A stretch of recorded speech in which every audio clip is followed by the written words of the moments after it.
છે પરમાત્માએ માનવ શરીર તો આપ્યા, પણ માનવ શરીરનું કર્તવ્ય શું છે, રિસ્પોન્સિબિલિટી શું છે, ઉત્તરદાયિત્વ શું છે? બીજાને નડવાનું કે બીજાને મદદ કરવાનું? એ વિવેક બુદ્ધિ હશે તો જ એ શક્ય બને. માનવ શરીર મળ્યો છે તો કર્મ કરવાનો, આ કર્મ ભૂમિ છે. બાકીના નીચેના 7 જે લોક છે એ ભોગ્ય ભૂમિ છે, અને આના ઉપર જે 6 સ્વર્ગ છે એ પણ ભોગ્ય ભૂમિ છે. પરમધામની અંદર પણ ભોગ્ય ભૂમિ જ કહી શકાય. કર્મ ભૂમિ તો અહીંયા જ છે.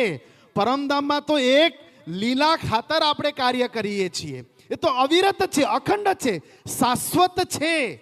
પરંતુ પાતાળથી પરમધામ વચ્ચે માત્ર એક આ કર્મ ભૂમિ છે, મૃત્યુ લોક, જેને કહ્યું છે કર્મ પ્રધાન વિશ્વ રચી રખા, જો જસ કરહી તસ ફલ ચાખા. રામચરિત્ર માનસની અંદર સંત તુલસીદાસજીએ કહ્યું છે કર્મ પ્રધાન વિશ્વ રચી રખા. આપણે કર્મ એવું કરીએ, આપણે બીજાને નડીએ અથવા તો સમાજમાં અશાંતિ ફેલાવીએ અને પરમાત્મા પાસે આપણે અપેક્ષા કરીએ કે મારું સારું થાય. ક્યાંથી થવાનું? કરની કરે સો ક્યું કરે, કરકે ક્યું પછતાય, બોએ પેડ બબૂલ કે તો આમ કાં સે ખાય. આપણે કર્મ કરીએ છીએ, વાવ્યું છે બબૂલ, વાવડનું ઝાડ વાવ્યું હોય, અને આપણે કેરીની અપેક્ષા એમાંથી રાખીએ તો એ શક્ય બને? ન બને. કેરી ખાવું હોય તો કેરીનો જ વૃક્ષ વાવવું પડે. એવી રીતે આપણને સુખ જોઈતું હોય, આનંદ જોઈતું હોય તો આપણે પણ બીજાને સુખ આપવાની પ્રયત્ન કરવાનો, આપણે પણ બીજાને આનંદ અપાવવાનો પ્રયત્ન કરવાનો, તો આપણા જીવનની અંદર સુખ આવે. બાકી તો શાસ્ત્રમાં કર્મના આધારે ઘણી બધી વાતો કરવામાં આવ્યું છે. અત્યારે આપણે બ્રહ્મવાણીનું રસસ્વાદન કરવાનું છે, તે પૂર્વ આપણે સન્માન કરવાનું છે. ત્યારે મને કહ્યું હતું કે તમે થોડીક વાર બોલજો, પણ આપણે મહારાજજીના મુખારવિંદ્યામાંથી જ બ્રહ્મવાણી કરીએ. પણ થોડાક 2 વસ્તુઓ જે જીવન ઉપયોગી છે એ હું આપ લોકોની આગળ શેર કરવા માગું છું.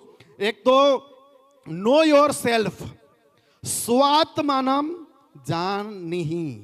પોતાની જાતને પહેલા પહેચાન કરો, પોતાને જાતને ઓળખવાની કોશિશ કરો કે આપણી કેટલી શક્તિ છે, આપણી તાકાત કેટલી છે, આપણે શું કરી શકીએ, આપણે કેટલું વજન ઉચકી શકીએ, એટલું જ વજન ઉચકવાની કોશિશ કરીએ. આપણી સામર્થ્ય હોય 25 કિલો, પણ આપણે 100 કિલો ઉચકીએ તો દબાઈ જઈએ. આપણી જેટલી સામર્થ્ય હોય ને એટલું જ કાર્યો કરવાનું. એનાથી વધારે આપણે કાર્ય કરીશું તો પછી એમાં આપણી જીત નહીં થશે. સ્વામી શ્રી પ્રાણનાથજી મહારાજે કહ્યું ને, અહીંયા કહ્યું કે નો યોર સેલ્ફ, પહેલે આપ પહેચાનો રે સાધુ, પહેલે આપ પહેચાનો, બિના આપ ચીને પાર બ્રહ્મ કો કોન કહે મેં જાનો. તો પહેલા પોતાની જાતને સમજો, પોતે કઈ જગ્યાએ બિરાજમાન છો, પોતાનો શું કર્તવ્ય છે એ સમજો. હવે 2 જીવનમાં ઉતરવા જેવી વાતો જે આપની આગળ હું રજૂ કરું છું, આપ સૌ શ્રવણ કરજો. કહેવાય છે કે માણસ પૈસા ગણતી વખતે એક ચિત્ત થઈ શકે છે, પરંતુ પ્રભુની માળા ફેરવતી વખતે એક ધ્યાન નથી થઈ શકતું. હવે આપણે પૈસા ગણવાનું હોય ત્યારે આપણે કોઈ બોલાવે તો શું કરીએ? શાંતિ રાખ ને, ભૂલ પડશે, અને કદાચ ભૂલ પડે ને તો ફરીથી ગણવા લાગીએ. પણ પહેલાં તો ભૂલ પડવા જ ન દઈએ. કદાચ એક 500ની નોટ વધારે જતું રહે તો કેટલું નુકસાન થાય. એટલે માળા ગણતી વખતે આપણે કેટલો એક ચિત્ત થઈએ. એટલું જ એક ચિત્ત જો પરમાત્મામાં લગાડીએ ને તો પરમાત્મા આપણાથી દૂર નથી, પરમાત્મા બિલકુલ નજદીક છે. આપણે પરમાત્માથી દૂર થયા છે.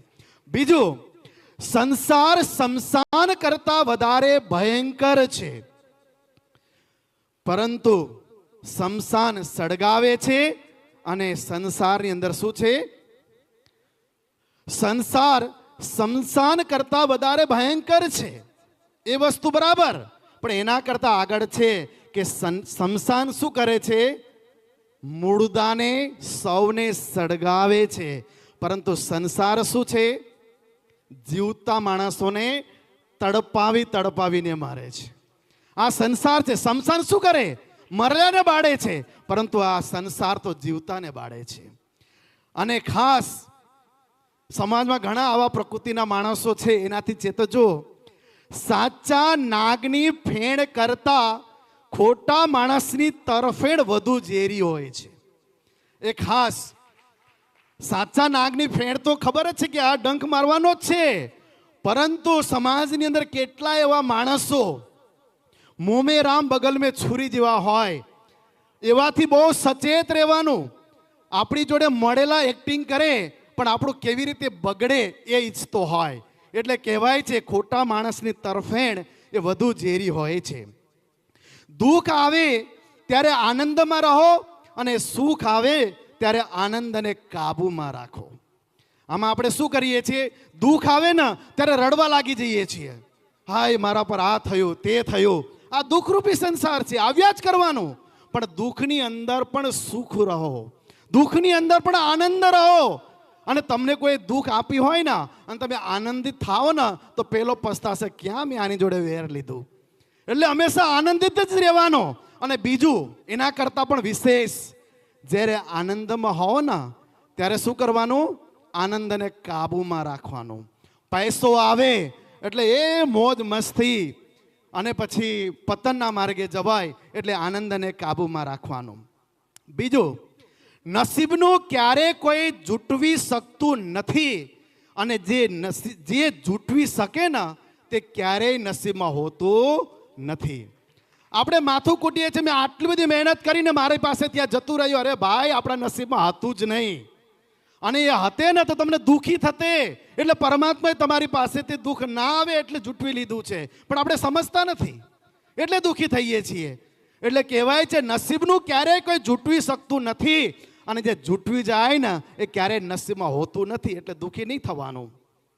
બીજું, विज्ञान कहता है जीभ पर लगी चोट सबसे जल्दी ठीक होता है, और ज्ञान कहता है जीभ से लगी हुई चोट कभी भी ठीक नहीं होती. એટલે કે વિજ્ઞાન કહે છે કે જીભમાં જો જમતી વખતે દાંતની વચ્ચે જીભ આવી જાય તો આપણો જીભ કચડાઈ જાય, પણ એ સૌથી જલ્દી સારું થઈ જાય. પણ એ જ હાડકા વગરનો જીભ જ્યારે કોઈના વિશે કટુ વચન બોલે ના અને એનું જે વાગે એ ક્યારેય સારું થતું નથી. એ જ્ઞાન કહે છે. એટલે કહ્યું ના, બોલ બોલ વિચારીને પસ્તાવ નવ થાય, બોલેલું ખેંચાય નહીં કરતા કોટી ઉપાય. ऐसी बाणी बोलिए मन का आपा खोय, औरन को शीतल करे आप ही शीतल होय. कागा काको दन हरे कोयल काको दे, મીઠી વચન કે કારણ જગ અપના કર લે. એટલે હંમેશા મીઠું બોલવાનું. સ્વામીજીએ પણ કહ્યું ને, મેરે મીઠે બોલે સાથજી હુઆ તુમ્હારા કામ, પ્રેમ મેં મગ્ન હોય યા ખુલ્યા દરવાજા ધામ. આગળ એક છે સત્સંગની આવશ્યકતા સમૂહોમાં કેમ? એક જણ સત્સંગ કરવાથી, એક જણ પ્રાર્થના કરે ત્યારે શું, અને સમૂહમાં કરવાથી શું થાય એના વિશે કહે છે. जल का बूंद सूख जाता है, ज्यादा बूंदे हो तो बटुल कर समुद्र में जाती हैं. हम लोग भी सामूहिक प्रार्थना के द्वारा परमात्मा के पास जा सकते हैं. એટલે જ સમૂહમાં પ્રાર્થનાનો બહુ મોટો મહિમા છે. यदि आप सही हैं, આપણા બધા માટે લાગે છે આ, यदि आप सही हैं तो आपको गुस्सा होने की जरूरत नहीं है, और यदि आप गलत हो तो आपको गुस्सा होने का कोई अधिकार नहीं है. जो આપણે ખોટા હોઈએ, આપણે જો માનો કે સાચા જ હોઈએ તો આપણે ગુસ્સો થવાની કોઈ જરૂરિયાત નથી. અને જો આપણે સાચા નહીં હોઈએ તો આપણે ગુસ્સો કરવાનો કોઈ અધિકાર નથી. તમે ખોટો સાચા ન હોય તો અધિકાર નથી, કેમ ગુસ્સો થાઓ? એટલે ગુસ્સાને પોતાની પાસે રાખો. હવે જ્ઞાનની આવશ્યકતા શા માટે છે? તો કહેવાય છે જ્યાં જ્ઞાન ત્યાં નિયમ હોય છે, જ્યાં નિયમ ત્યાં અનુશાસન હોય છે, જ્યાં અનુશાસન ત્યાં અનુસરણ હોય છે, જ્યાં અનુસરણ ત્યાં શાંતિ હોય છે, જ્યાં શાંતિ હોય ત્યાં પ્રેમ હોય છે, અને જ્યાં પ્રેમ હોય ત્યાં સ્વર્ગ હોય છે. એટલે સર્વપ્રથમ શું છે? જ્ઞાન. હવે फूलों से तुम हंसना सीखो, भमरों से तुम गाना, बन के झूके डालियों से सीखो, सीखो शीस न माना. આપણે જે વૃક્ષો છે એ શું શીચવે છે, શું શીખવે છે, એના સંદર્ભમાં અહીંયા કહ્યું છે. તો સુંદર સાજી આવા પ્રેરણાદાયક વસ્તુને આપણા જીવનમાં ઉતારીએ. આવો, ચર્ચા કથા તો ઘણું કરવાનું હોય અને શ્રવણ કરી જ રહ્યા છે, પરંતુ માનવ શરીર મળ્યો છે તો માનવ શરીર દ્વારા આપણે પોતાનો કર્તવ્યનું વહન કરતા રહીએ. અને ધર્મનું રક્ષા કરવાની આવશ્યકતા છે વર્તમાન સમયમાં. કારણ કે ધર્મો રક્ષતી રક્ષિત. આપણે કોમોની અંદર, જાતિઓની અંદર, પેટા જાતિઓની અંદર વેચાઈ રહ્યા છીએ. પટેલ, પ્રજાપતિની અંદર કેટલાય પાછા પેટા જાતિ, પટેલની અંદર કેટલાય પેટા જાતિ, બ્રાહ્મણોની કેટલાય પેટા જાતિ, અને દરેક પ્રકારની કહેવાય છે. આપણે જાતિમાં વેચાણા ને એટલા માટે જ આપણા પર અંગ્રેજો અને મુસલમાન શાસકોએ શાસન કર્યા. આપણે જો જાતિની અંદર વેચાયા નહીં હોત તો કોઈની તાકાત નથી કે હિન્દુસ્તાન ઉપર આંખ ઊંચું કરીને જોઈ શકે. જો અત્યારના વર્તમાન પ્રધાનમંત્રી આદરણીય શ્રી નરેન્દ્રભાઈ મોદી એક વ્યક્તિ જો પ્રણ લે કે મારે દેશનું નામ ઊંચું લઈ જવું છે તો શું નથી કરી શકતા. જે આપણો પડોશી દેશ પાકિસ્તાન બાર ભારતને પરમાણુ બોમ્બની ધમકી આપતો હતો, અને આપણા યશસ્વી પ્રધાનમંત્રી નરેન્દ્રભાઈ મોદીના કાર્યકાળમાં તમે જુઓ, વિશ્વનો સૌથી શક્તિશાળી દેશ અમેરિકાને પણ ભારતે ઝુકાવી રહ્યો છે. આટલી બધી તફાવત યોગ્ય વ્યક્તિના હાથમાં શાસન હોવાના કારણે છે. આપણે હિન્દુ હઈશું તો પ્રણામી હશે. હિન્દુ જો બચી રહેશે ને તો સનાતન રહેશે. શ્રી કૃષ્ણ પ્રણામી ધર્મ નિજાનંદ સંપ્રદાય એ કઈ અલગ સંપ્રદાય નથી, અલગ ધર્મ નથી. સનાતન ધર્મનો એક અભિન્ન અંગ છે. સનાતન સંસ્કૃતિ અને સનાતન ધર્મનો જ એક આ પાઠ છે. સંસારની અંદર એક જ ધર્મ છે, સનાતન ધર્મ. આજ બીજા જે કંઈ પણ ધર્મ કહીએ છીએ ને, ધર્મ નથી, એ સંપ્રદાય છે, એ પંથ છે. એ ધર્મ તો એક જ છે, સનાતન ધર્મ. અને પ્રણામી શ્રી કૃષ્ણ પ્રણામી ધર્મ નિજાનંદ સંપ્રદાય પણ સનાતન ધર્મનો જ એક અંગ છે. એટલે જેટલા પણ આપણા જે ભાઈઓ કોઈ પણ સંપ્રદાયના હોય, એ સર્વપ્રથમ આપણે પેલા હિન્દુ છીએ. જ્યાં સુધી આપણી અંદર એવી ભાવના નહીં રાખીશું કે અમે પ્રણામી છીએ, એ સ્વામિનારાયણ છે, એ બલ્લભ સંપ્રદાયના છે, એ નિમ્બાર્ક સંપ્રદાયના છે, એ કબીરપંથી છે, આમાં ને આમાં તો હિન્દુમાંથી જૈન પણ જતા રહ્યા, આમાં ને આમાં હિન્દુથી પેલા શીખ પણ જતા રહ્યા, અને હવે ધીરે ધીરે બીજા પણ જવાની તૈયારીમાં છે. એટલે આપણે સર્વપ્રથમ હિન્દુ છીએ અને આપણે સૌ હિન્દુસ્તાની છીએ. આ જ્યાં સુધી આપણા હૃદયની અંદર આપણે રાખીશું નહીં, ત્યાં સુધી આપણે સુરક્ષિત નથી. એ ધ્યાન રાખજો. આવનારા સમયની અંદર સુરક્ષિત રહેવું હોય તો સર્વપ્રથમ આપણે જાતિ પેટા જાતિની અંદર ન વહેંચાતા આપણે માનવ છીએ અને હિન્દુ છીએ, એને આપ ડંકાના ચોટે કહેજો તો જ આપણે સુરક્ષિત છીએ. આપણા શાસ્ત્રોની અંદર કહ્યા કે અહિંસા પરમો ધર્મ.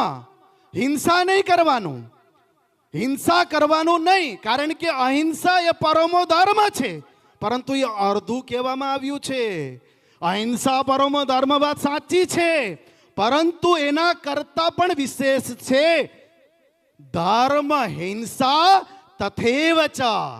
अहिंसा दया धर्म का मूल है, पाप मूल अभिमान, तुलसी दया न छोड़ियो जब लग घट में प्रण. साची વાત છે.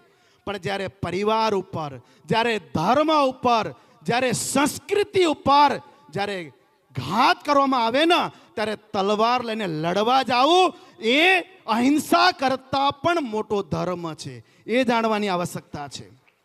અહિંસા પરમો ધર્મ કરીને આપણે ઘરમાં બેસી રહીશું અને આજે દેશના સિપાહીઓ એમ કહે કે અમારા ભારત દેશની અંદર તો સંતો કહે છે કે અહિંસા પરમો ધર્મ, કોઈની આગળ હિંસા નહીં કરવાનું, તો પાકિસ્તાન ચીન વાળા શું કરશે? જીવા દેશે નહીં.